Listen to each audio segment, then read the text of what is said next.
Ginebra din sa ano, yung game namin sa elimination. Yeah. Yeah, elimination. Ang bilis. Technical, walang warning sa akin. Technical ako kagad. Post-game press conference, we have our winning coach, Coach Jojo Lastimosa. Unfortunately, our best player, Rondé Hollis Jefferson, is not with us on the post-game. Coach, did he say anything? Was he hurt? I think he banged his head on the floor. So, and I don't think that's he's affected by that. I think more than anything, I think he's just tired. Okay? He's just tired. So he gave his everything tonight, and he deserves that best player. He didn't wanna lose tonight. Coach, your team was down 12 points at halftime. How were you able to turn things around in the second half and eventually get the win?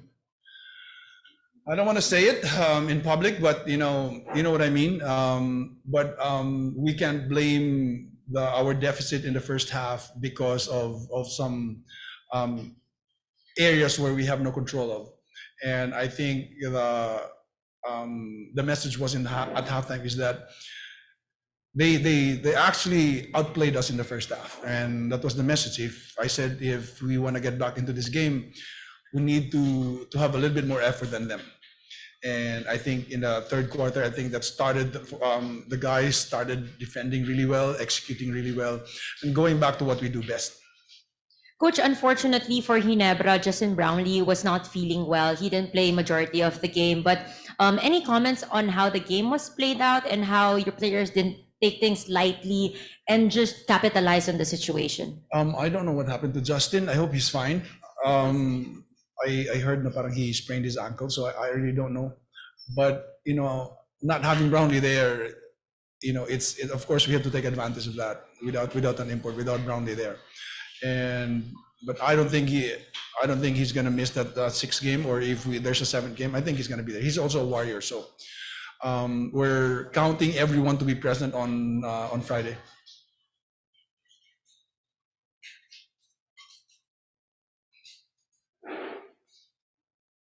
We now open the floor to questions from the media.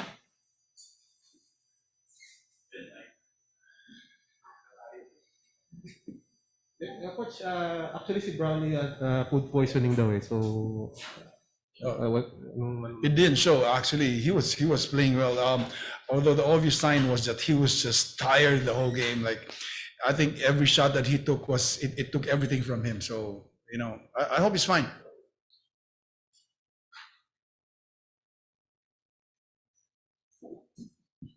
Coach, si Calvin had 20 points, 8 rebounds.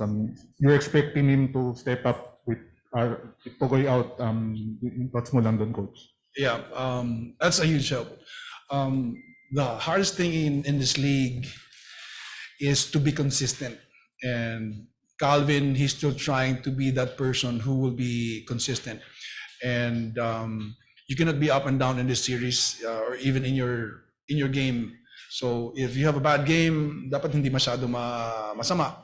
But Calvin has been, I'm not saying a revelation, but he is a breath of fresh air now that Roger isn't there. So he has filled up that role really, really well. Yung big man mo, Kenny Williams, and especially for Aram, they did their job on defense. Parang si Christian, work a lot for his points dun sa game kanina.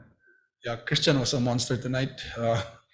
It has to take our two big men to slow down Christian, and still he had, I think, 30 tonight.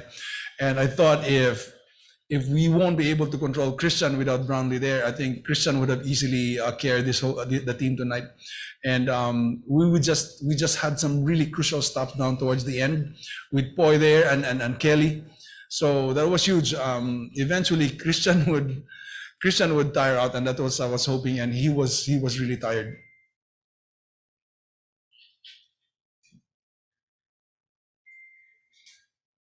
Coach, of course, the win isn't completely credited with the stats and the numbers. Of course, the intangibles has to be credited as well. In the second half, you put Calvin Oftana for Scotty Thompson. You made him guard Scotty Thompson. Do you think that's one of the key formulas in the game, making big men guard someone explosive like Scotty? Not necessarily because we switch too much, so much, and then it doesn't really matter who's in front. But we just felt like Scotty needed somebody there who can pressure him just to tire him out if he brings the ball down, and if he guards somebody else who's a scorer. We, as much as we can, we wanna involve him in that kind of defense just to tire him out. But Scotty is going to be Scotty. He's not gonna get tired. Coach, 3-2 lead against your former coach. What can you say about that? Ano? 3-2 lead against your former coach. Heading into game 6, do you think you're capable of pulling it on game 6, especially with your familiarity with Coach I hope I can answer you. I've been with him, Tim, around, been with him so much for so long that I think like I know him really well and his coaching style. But you know, he has some secrets there I don't know, because I've been with him. The last time I was with him was 2000 and 2011. So medyo matagal. He might have picked up some plays there. So I don't know, but it would be an accomplishment. I'll be honored to beat them if I can in the series. But you know, it's a long series. A lot of things can happen, and you know, closeout games is really hard. Kasi mention, a lot of things can happen. Recent history nung Philippine Cup, you were up 3-2 against San Miguel. How can you, this time, iba naman yung storya. I wish I can flip the script, but it's easier said than done going up against Ginebra, and especially going against him, going up against Brownlee. This, guys, you have to understand that coming in here, we have nothing to lose. These guys are just playing, and if so happen that we're given opportunity to grab it and beat them, we will. But they're still the favorites. Even if we're up 3-2, we're not kumbaga, hindi kami kampante. And we know how hard it takes to win over them. In that fourth quarter, bodies were scattering all over the floor. It was a really physical payoff period, but still you guys gutted out the win. Do you think physicality bodes well for TNT heading into Game 6? Not necessarily, because they're physical, but when I see bodies flying all over the floor, it just means the guys just want it so much. And if Ronde is on the floor maybe 10 times, the rest of the other guys goes down to the floor first. It just means that the possession is just so important. And that goes the same with Ginebra. Not to take anything away from them, I thought they were running away from that game. They had a lot of energy in the beginning, and we expected that. Coming from a loss, somehow they have to find somebody to step up, and Pinto was for them tonight.